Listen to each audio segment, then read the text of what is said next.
আমার ছাত্র দলের কাছে প্রশ্ন, যে এই প্রাণটা আশঙ্কাজনক অবস্থায় আছে, আমার যে বোনটা জীবনের সাথে লড়াই করছে, আপনারা কি তাদের সাথে রাজনীতি করতেছেন? ব্লাড দিতে হবে বি পজিটিভ, বলে আমাদের পুরুষ ডোনার আছে, আপনার দিতে হবে না। আমি তাকে বলি পুরুষ নারী এখানে কিসের ভেদাভেদ, আমি ব্লাড দিব। নম্বর ওয়ার্ডে আমাকে রিপ্তি আপু নিয়ে যায়, কারণ আমরা জানতে পারি তাকে ব্লাড দিতে হবে বি পজিটিভ। যেহেতু আমার ব্লাড গ্রুপের সাথে মিলে যায়, আপনারা জানেন আজকে আমাদের ছাত্র সংসদের, বাংলাদেশ গণতান্ত্রিক ছাত্র সংসদের একটি প্রোগ্রাম ছিল নারী দিবসকে কেন্দ্র করে। আমরা সেটা ক্যান্সেল করে আমি ঢাকা মেডিকেলে যাই ব্লাড দেওয়ার জন্য। কিন্তু আইসিইউর সামনে যখন আমি আর রিপ্তি আপু যাই, আমরা যখন বলি যে ওকে ব্লাড দিতে হবে, আমরা এসছি ব্লাড দিতে, তখন ঢাকা বিশ্ববিদ্যালয়ের ফজলুল হক মুসলিম হলের রকি নামের একজন বলে যে ব্লাড দেওয়ার প্রয়োজন নেই, ডোনার আছে। তখন আমি তাকে বারবার বলি আমি চলে আসছি, আমি ব্লাড দিব। সে বলে আমাদের পুরুষ ডোনার আছে, আপনার দিতে হবে না। আমি তাকে বলি পুরুষ নারী এখানে কিসের ভেদাভেদ, আমি ব্লাড দিব। তখন সে বলে যে আমি একজনকে কনফার্ম করেছি, ব্লাড দিতে হবে না।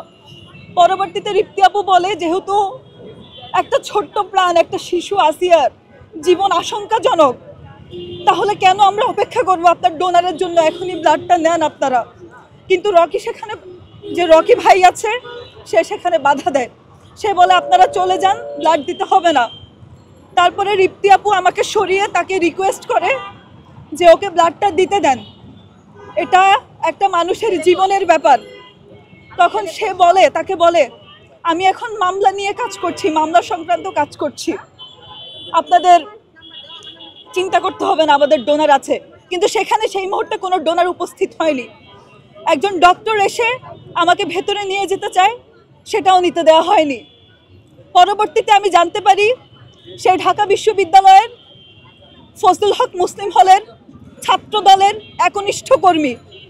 আমার তার কাছে প্রশ্ন, আমার ছাত্র দলের কাছে প্রশ্ন, যে এই প্রাণটা আশঙ্কাজনক অবস্থায় আছে,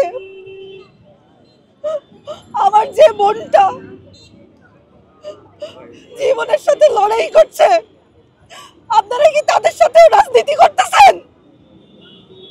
আপনারা লাশ নিয়ে যেরকম রাজনীতি করছেন, আপনারা এখন আমার বোন আসিয়া ধর্ষণের শিকার, তাকে নিয়েও কি আপনারা রাজনীতি করতেছেন এখানে?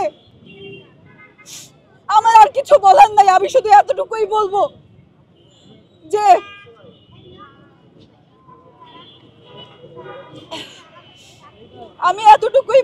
আজকে যদি আসিয়ার প্রাণের যতটুকু বেঁচে থাকার যতটুকু সম্ভাবনা ছিল, ব্লাড দিতে দেরি হওয়ার কারণে বা তাদের যে ডোনারকে তারা ফিক্স করে রেখেছে সে আসতে দেরি করার কারণে যদি অনাকাঙ্ক্ষিত কোনো ঘটনা ঘটে, আমি সেক্ষেত্রে তাদেরকেও দায়ী করব। আমার আর কিছু বলার নাই।